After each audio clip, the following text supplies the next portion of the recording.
उत्तर प्रदेश की गोंडा जिले की ग्राम सभा मरचौर से प्रधान पद के प्रत्याशी रविंद्र तिवारी ने ग्राम सभा की बिगड़ती हालत पर गहरी चिंता व्यक्त की है। उन्होंने बताया कि गौशाला का हाल अत्यधिक दयनीय है, जहां पशु भूख से तड़प रहे हैं और उनकी बुनियादी देखभाल तक नहीं हो पा रही। तिवारी ने कहा कि अगर वे प्रधान चुने जाते हैं तो वे सबसे पहले गौशाला का सुधार करेंगे ताकि हर पशु को पर्याप्त भोजन और सुरक्षित आवास मिल सके।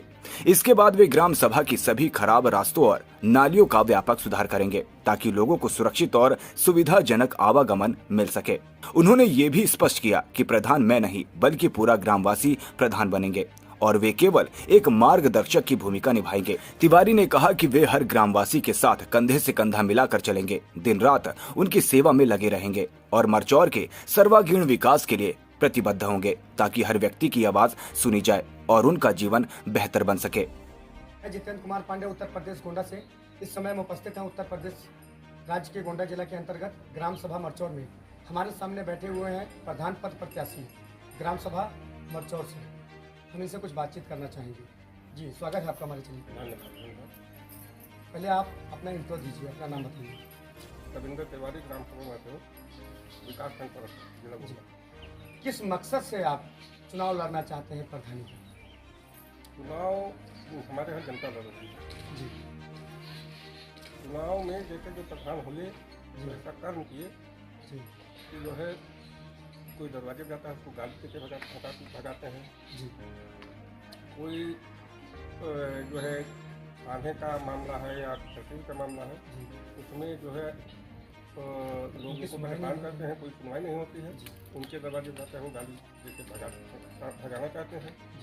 इसलिए हम उनके साथ थे चुनाव में सब, लेकिन फिर जब चुनाव हो गए, प्रधान हो गए, उनसे जनता से मतलब नहीं रहता। जी, मतलब जितना भी पीड़ित जनता आते हैं, कोई भी आस लेकर उनके प्रधान के दरवाजे जाते हैं, उनका कोई कार्य नहीं होता।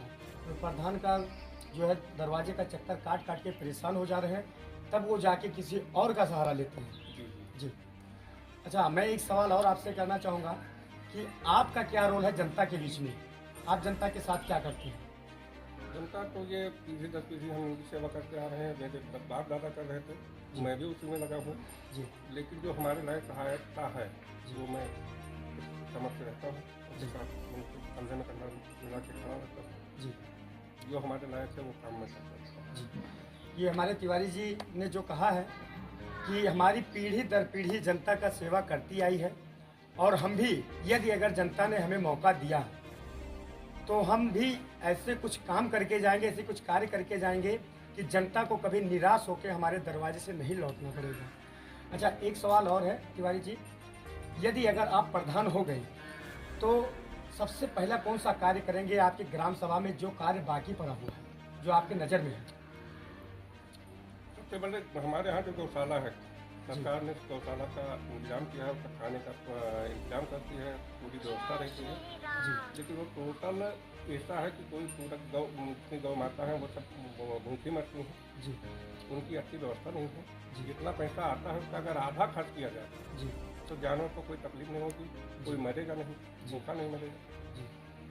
और सबसे बड़ा सवाल यही है जी, गौशाला का जी। और दूसरा सवाल ये है कि जैसे कॉलोनी इंदिरा आवास आता है जी, उसमें 20,000 जैसे दाव लगता है वो ले लेते हैं जी।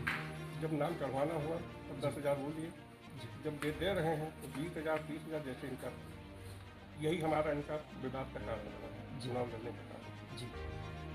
तिवारी जी का कहना है कि जो भी यहाँ पे कार्य हो रहा है, सरकार की तरफ से जो भी बजट आता है और जनता को देने के लिए जो बजट आता है, जैसे कॉलोनी जो आवास हो गया, प्रधानमंत्री द्वारा जो आवास आता है, उस आवास को लोगों को देने के लिए लोगों से 20,000 रुपये लिया जाता है और फिर भी लास्ट में ये होता है कि नाम किसी दूसरे का था, कॉलोनी किसी और के पास पहुंच जाता है।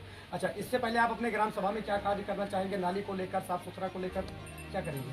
अगर जनता हमको मौका देती है जी, हमको प्रधान बनाती है जी, तो ऐसा कार्य करेंगे कि जनता को चक्कर नहीं लगाना पड़ेगा। दोबारा चुनाव चिन्ह नहीं पहचान उठेंगे कि जो है हम चुनाव चिन्ह क्या है तिवारी जी।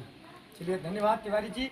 आपने जो बात अपनी हमारे चैनल के माध्यम से जनता के पास रखा है, ये तिवारी जी का कहना है कि यदि अगर मैं प्रधान हो गया तो दोबारा किसी भी ग्राम वासियों को, ग्राम सभा के जितने भी नागरिक हैं उनको हमारा चुनाव बताने की ज़रूरत नहीं है। वो खुद पूछेंगे कि भैया का क्या चुनाव चिन्ह है, और कुछ कार्य हम अपने काशकार में ऐसे करके जाएंगे कि लोगों का एक यादगार मिसाल बन के रह जाएगा।